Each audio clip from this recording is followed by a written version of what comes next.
Hello दोस्तों, आप सभी का स्वागत है अपने ही चैनल जीके माध्यिका पर। दोस्तों, आज के इस वीडियो में एसएससी सीएचएसएल एग्जाम के 17 मार्च के फर्स्ट सेकेंड थर्ड शिफ्ट में पूछे गए सभी जीके क्वेश्चंस को देखेंगे और साथ ही दोस्तों एक्स्ट्रा फैक्ट भी देखेंगे। तो वीडियो के अंत तक जरूर देखिएगा और चैनल पर नहीं तो चैनल को सब्सक्राइब जरूर कर लीजिएगा, ठीक है। तो चलिए आज का वीडियो शुरू करते हैं। दोस्तों, क्वेश्चन पूछा गया कंप्यूटर की चौथी पीढ़ी क्या है। तो दोस्तों, कंप्यूटर की चौथी पीढ़ी जो है माइक्रो प्रोसेसर है, तो इसका आंसर हो जाएगा माइक्रो प्रोसेसर। अब दोस्तों बात कर लेते हैं कि पहली पीढ़ी क्या है। तो दोस्तों पहली पीढ़ी जो है वैक्यूम ट्यूब है, दूसरी पीढ़ी ट्रांजिस्टर है, तीसरी पीढ़ी इंटीग्रेटेड सर्किट है, पांचवी पीढ़ी आर्टिफिशियल इंटेलिजेंस है, ठीक है। तो सभी फैक्ट को ध्यान रखिएगा। अगला प्रश्न देखते हैं। क्वेश्चन पूछा गया है टोक्यो ओलंपिक में भारत कितने रजत पदक जीता है। तो दोस्तों टोक्यो ओलंपिक में भारत जो है कुल 2 रजत पदक जीता है, ठीक है। अब दोस्तों बात कर लेते हैं, भारत ने इस बार जो है कुल 7 पदक जीते हैं, जिसमें 1 स्वर्ण, 2 रजत और 4 कांस्य पदक जीता था, ठीक है। तो सभी फैक्ट को ध्यान रखिएगा। अगला प्रश्न देखते हैं। क्वेश्चन पूछा गया है कि विधि के समझ समता का अधिकार संविधान के किस अनुच्छेद में है। तो दोस्तों विधि के समझ समता का अधिकार संविधान के अनुच्छेद 14 में है, ठीक है। तो अनुच्छेद 14 इसका सही आंसर हो जाएगा। अगला प्रश्न देखते हैं। क्वेश्चन पूछा गया है कि मोहिनी अट्टम किस राज्य का लोक नृत्य है। तो दोस्तों मोहिनी अट्टम जो है केरल राज्य का लोक नृत्य है, जो दोस्तों भगवान विष्णु के समर्पित है, ठीक है। अब दोस्तों बात कर लेते हैं कि कथकली मोहिनी अट्टम जो है केरल का लोक नृत्य है, छऊ, सरहुल, जट जटिन, विदेशिया झारखंड का लोक नृत्य है, बिहू बिछुआ असम का लोक नृत्य है, कालबेलिया घूमर राजस्थान का लोक नृत्य है, लावनी तमाशा महाराष्ट्र का लोक नृत्य है, भारतनाट्यम जो है तमिलनाडु का लोक नृत्य है, ठीक है। तो सभी फैक्ट को ध्यान रखिएगा। अगला प्रश्न देखते हैं। क्वेश्चन पूछा गया है हवा गर्म होने पर क्या होता है। तो दोस्तों हवा गर्म होने पर विस्तृत या हल्का होता है, ठीक है। अगला प्रश्न देखते हैं। क्वेश्चन पूछा गया है कि कांग्रेस और मुस्लिम लीग में समझौता कांग्रेस के किस सम्मेलन में हुआ था। तो दोस्तों कांग्रेस और मुस्लिम लीग में समझौता जो है कांग्रेस के लखनऊ सम्मेलन में हुआ था, जो 1916 ईस्वी में हुआ था, ठीक है। अब दोस्तों बात कर लेते हैं कि कांग्रेस का प्रथम विभाजन जो है किस अधिवेशन में हुआ था। तो सूरत अधिवेशन में हुआ था, 1907 ईस्वी में हुआ था। और दोस्तों इस अधिवेशन का अध्यक्षता किसने किया था। तो रास बिहारी घोष ने किया था, ठीक है। आगे देखते हैं। क्वेश्चन पूछा गया है कि बाफ्टा अवार्ड 2023 किस अभिनेत्री को दिया गया है।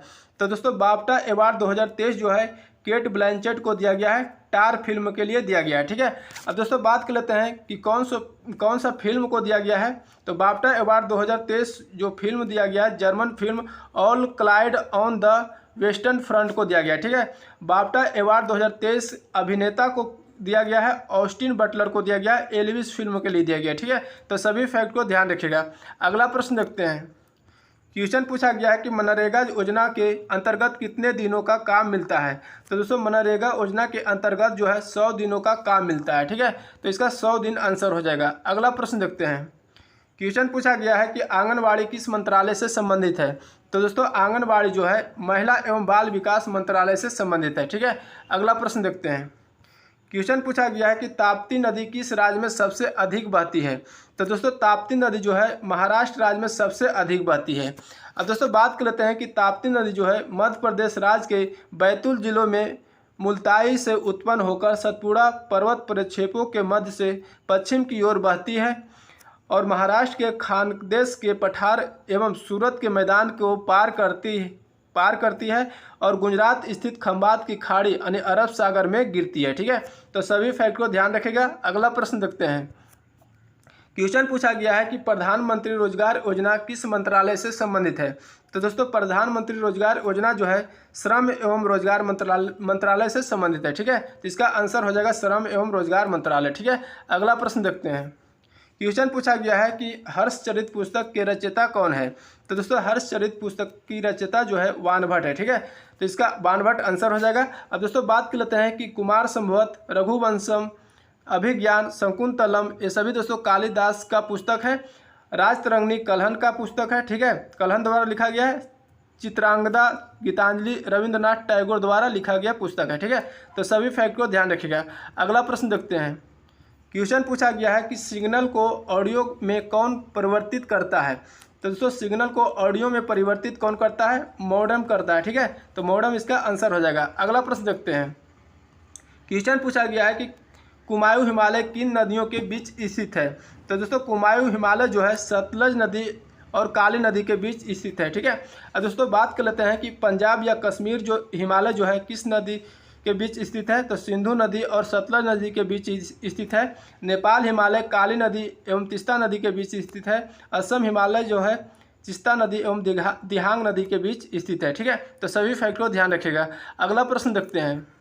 क्वेश्चन पूछा गया है कि सैफ अंडर 18 महिला फुटबॉल चैंपियनशिप किसने जीता है? तो दोस्तों सैफ अंडर 18 महिला फुटबॉल चैंपियनशिप जो है भारतीय महिला टीम ने जीता है। तो इसका भारत आंसर हो जाएगा। ठीक है। और आयोजन इसका कहाँ किया गया था? तो जमशेदपुर में किया गया था। ठीक है। आगे देखते हैं। क्वेश्चन पूछा गया है कि प्रो कबड्डी लीग 2022 किसने जीता है? तो दोस्तों प्रो कबड्डी लीग 2022 जो है जयपुर पिंक पैथर्स ने जीता है और उप विजेता टीम रहा था पुनेरी फल्टन। ठीक है। तो ध्यान रखिएगा। अगला प्रश्न देखते हैं। क्वेश्चन पूछा गया कि भारत के पहले ओपन रॉक संग्रहालय का उद्घाटन कहाँ किया गया है? तो दोस्तों भारत में पहले ओपन रॉक संग्रहालय का उद्घाटन जो है हैदराबाद के परिसर में किया गया था। ठीक है। तो इसका सही आंसर हो जाएगा हैदराबाद। ठीक है। अगला प्रश्न देखते हैं। क्वेश्चन पूछा गया है कि विश्व शरणार्थी दिवस कब मनाया जाता है? तो दोस्तों विश्व शरणार्थी दिवस जो है 20 जून को मनाया जाता है। ठीक है। तो 20 जून इसका आंसर हो जाएगा। अगला प्रश्न देखते हैं। क्वेश्चन पूछा गया है कि परम 8000 कंप्यूटर किस पीढ़ी का है? तो दोस्तों परम 8000 कंप्यूटर जो है पहला सुपर कंप्यूटर है। तो इसका आंसर हो जाएगा दोस्तों पहले पीढ़ी का है। ठीक है। अगला प्रश्न देखते हैं। क्वेश्चन पूछा गया है कि गौतम बुद्ध ने प्रथम उपदेश कहाँ और किस वृक्ष के नीचे ज्ञान प्राप्त हुआ था? तो दोस्तों गौतम बुद्ध का जो है अपना पहला उपदेश गौतम बुद्ध ने सारनाथ में दिया था। ठीक है। और गौतम बुद्ध लगातार 49 दिनों के ध्यान के बाद गौतम बुद्ध ने बिहार के बोधगया गांव में एक पीपल के पेड़ के नीचे ज्ञान प्राप्त किया था। तो इसका आंसर हो जाएगा कि प्रथम उपदेश सारनाथ में दिया था और पीपल के पेड़ के नीचे ज्ञान प्राप्त हुआ था। ठीक है। आगे देखते हैं। क्वेश्चन पूछा गया कि तमिलनाडु और आंध्र प्रदेश की सीमा पर कौन सी झील है? तो दोस्तों तमिलनाडु और आंध्र प्रदेश की सीमा पर जो है पुलिकट झील है। ठीक है। पुलिकट झील इसका आंसर हो जाएगा। अगला प्रश्न देखते हैं। क्वेश्चन पूछा गया है कि 19वीं सदी में अवध का अंतिम नवाब कौन था? तो दोस्तों 19वीं सदी में अवध का अंतिम नवाब जो है वाजिद अली शाह था। ठीक है। तो वाजिद अली शाह इसका राइट आंसर हो जाएगा। ठीक है। क्वेश्चन पूछा गया है कि इनमें कौन वलित पर्वत नहीं है? तो दोस्तों वलित पर्वत जो है Himalaya, Alps, Andes, Rockies, Ural, Aravalli ये सभी दोस्तों वलित पर्वत है। ठीक है। तो इसके अलावा जो भी आपका ऑप्शन में दिया गया होगा आंसर हो जाएगा। ठीक है। अब दोस्तों बात करते हैं कि भारत का अरावली पर्वत जो है अरावली पर्वत विश्व के सबसे पुराना वलित पर्वत है। ठीक है। तो ध्यान रखिएगा। अगला प्रश्न देखते हैं। क्वेश्चन पूछा गया है कि नीति निर्देशक सिद्धांत किस देश के संविधान से लिया गया है? तो दोस्तों नीति निर्देशक सिद्धांत जो है आयरलैंड के संविधान से लिया गया है। ठीक है। तो इसका आंसर आयरलैंड हो जाएगा। अब दोस्तों बात कर लेते हैं कि मौलिक अधिकार प्रस्तावना वित्तीय आपात जो है अमेरिका के संविधान से लिया गया है। एकल नागरिकता एवं विधि निर्माण प्रक्रिया ब्रिटेन के संविधान से लिया गया है। प्रस्तावना की भाषा समवर्ती सूची ऑस्ट्रेलिया के संविधान से लिया गया है। मौलिक कर्तव्य का प्रावधान जो है रूस के संविधान से लिया गया है। ठीक है। तो सभी फैक्ट को ध्यान रखिएगा। अगला प्रश्न देखते हैं। क्वेश्चन पूछा गया है कि मानव रक्त का पीएच मान कितना होता है? तो दोस्तों मानव रक्त का पीएच मान 7.4 होता है। ठीक है। अब दोस्तों बात कर लेते हैं कि समुद्री जल का पीएच मान जो होता है 8.4 होता है। ठीक है। शुद्ध जल का 7 होता है, लार का 6.5 होता है, दूध का 6.4 होता है, मूत्र का 6 होता है, शराब का 2.8 होता है, सिरका का 2.4 होता है, नींबू का 2.2 होता है। ठीक है। तो सभी फैक्ट को ध्यान रखिएगा। अगला प्रश्न देखते हैं। क्वेश्चन पूछा गया है कि ईरानी ट्रॉफी 2023 किसने जीता है? तो दोस्तों ईरानी ट्रॉफी 2023 जो है रेस्ट ऑफ इंडिया ने जीता है। ठीक है। अब दोस्तों उप विजेता कौन सा टीम रहा था? तो दोस्तों उप विजेता जो है मध्य प्रदेश रहा था। ठीक है। आगे देखते हैं। क्वेश्चन पूछा गया है कि भाला फेंक में डायमंड लीग 2022 किसने जीता है? तो दोस्तों भाला फेंक में डायमंड लीग 2022 जो है नीरज चोपड़ा ने जीता है। ठीक है। तो इसका आंसर हो जाएगा नीरज चोपड़ा। और कितना मीटर फेंका था दोस्तों? तो 89.30 मीटर फेंका था। ठीक है। आगे देखते हैं। क्वेश्चन पूछा गया है कि 1992 में सिनेमा का लाइफ टाइम अचीवमेंट ऑस्कर पुरस्कार से किसे सम्मानित किया गया था? तो दोस्तों 1992 में सिनेमा का लाइफ टाइम अचीवमेंट ऑस्कर पुरस्कार जो है किसे सम्मानित किया गया था? सत्यजीत रे को सम्मानित किया गया था। ठीक है। तो इसका आंसर हो जाएगा सत्यजीत रे। ठीक है। अगला प्रश्न देखते हैं। क्वेश्चन पूछा गया कि इनमें से कौन ओडिसी नृत्य से संबंधित कलाकार है। तो दोस्तों इनमें से कौन जो है ओडिसी नृत्य से संबंधित कलाकार है। तो ओडिसी नृत्य से संबंधित कलाकार जो है सोनल मानसी, किरण सहगल, संयुक्त पानीगरही, रानी कर्ण, माधवी मुदुकल, कालीचरण पटनायक, इंद्रानी रहमान, शेरोन लेवन, मीरता बारवी, ये सभी दोस्तों ओडिसी नृत्य से संबंधित कलाकार है। तो जो आपका ऑप्शन में दिया गया होगा आंसर हो जाएगा। ठीक है, अगला प्रश्न देखते हैं। क्वेश्चन पूछा गया है कि प्रधानमंत्री नरेंद्र मोदी ने CNG का आधारशिला कहाँ रखा था। तो दोस्तों प्रधानमंत्री नरेंद्र मोदी ने CNG का आधारशिला जो है गुजरात के भावनगर में रखा था। ठीक है, तो इसका भावनगर आंसर हो जाएगा। अगला प्रश्न देखते हैं। क्वेश्चन पूछा गया कि इनमें से कौन सा राज्य कर्क रेखा से होकर गुजरती है। तो दोस्तों भारत में कर्क रेखा 8 राज्यों से होकर गुजरती है। गुजरात, राजस्थान, मध्य प्रदेश, छत्तीसगढ़, झारखंड, पश्चिम बंगाल, त्रिपुरा और मिजोरम से होकर गुजरती है। ठीक है, अब दोस्तों बात कर लेते हैं कि भारत में 5 राज्य उत्तर प्रदेश, मध्य प्रदेश, छत्तीसगढ़, ओडिशा और आंध्र प्रदेश भारतीय मानक देशांतर रेखा से होकर गुजरती है। ठीक है, तो सभी फैक्ट को ध्यान रखिएगा। अगला प्रश्न देखते हैं। क्वेश्चन पूछा गया है कि विंडो टैब के ऐप को बंद करने के लिए कौन सा शॉर्टकट कुंजी का प्रयोग करते हैं। तो दोस्तों Ctrl+W का प्रयोग करते हैं। ठीक है, अब दोस्तों बात कर लेते हैं कि टेक्स्ट को कॉपी करने के लिए Ctrl+C का प्रयोग करते हैं। टेक्स्ट को पेस्ट करने के लिए Ctrl+V का प्रयोग करते हैं। वर्तमान एप्लीकेशन को तुरंत बंद करने के लिए Alt+F4 दबाते हैं। ठीक है, तो सभी फैक्ट को ध्यान रखिएगा। अगला प्रश्न देखते हैं।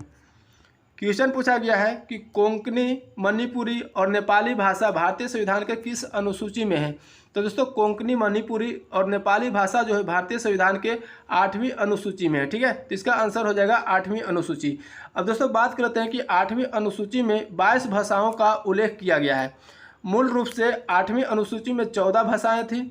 21वां संशोधन 1967 ईस्वी में सिंधी को, 71वां संशोधन 1992 ईस्वी को कोंकणी, मणिपुर तथा नेपाली को, और दोस्तों 92वां संशोधन 2003 ईस्वी में मैथिली, संथाली, डोगरी एवं बोडो को 8वीं अनुसूची में शामिल किया गया। ठीक है, तो सभी फैक्ट को ध्यान रखिएगा।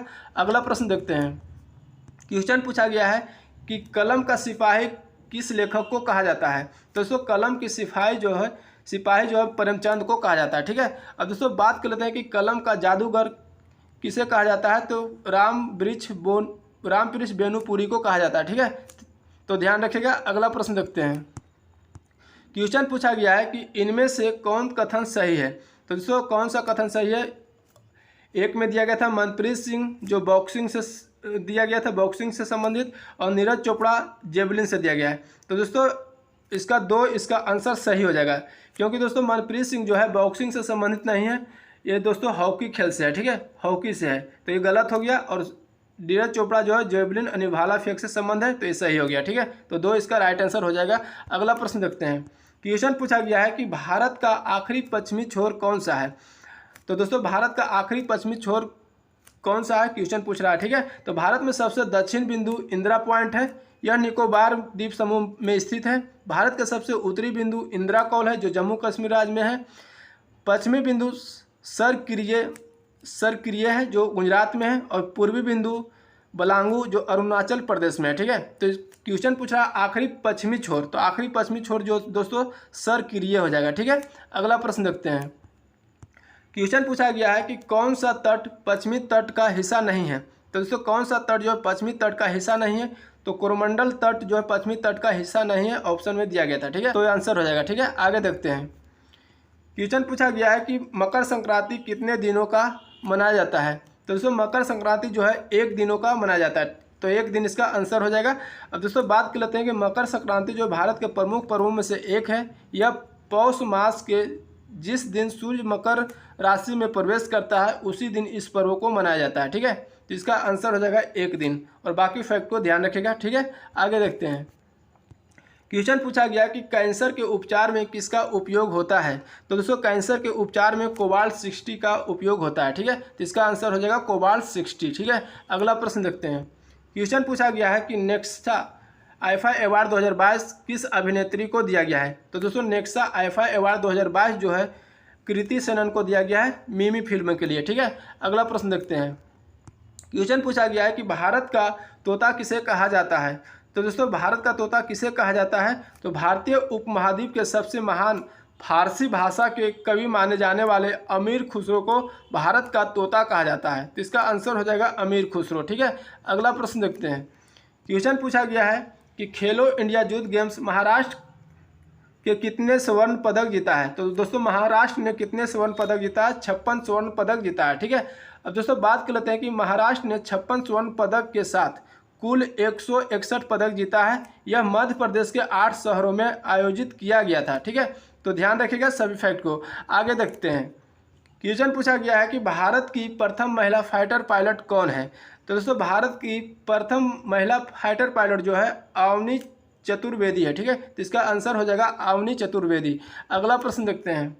क्वेश्चन पूछा गया कि 2021 में नासा के अध्यक्ष कौन थे। तो दोस्तों 2021 में नासा का अध्यक्ष जो है भविया लाल थे। ठीक है, ठीक है, भारतीय मूल की अमेरिकी थी। ठीक है, अगला प्रश्न देखते हैं।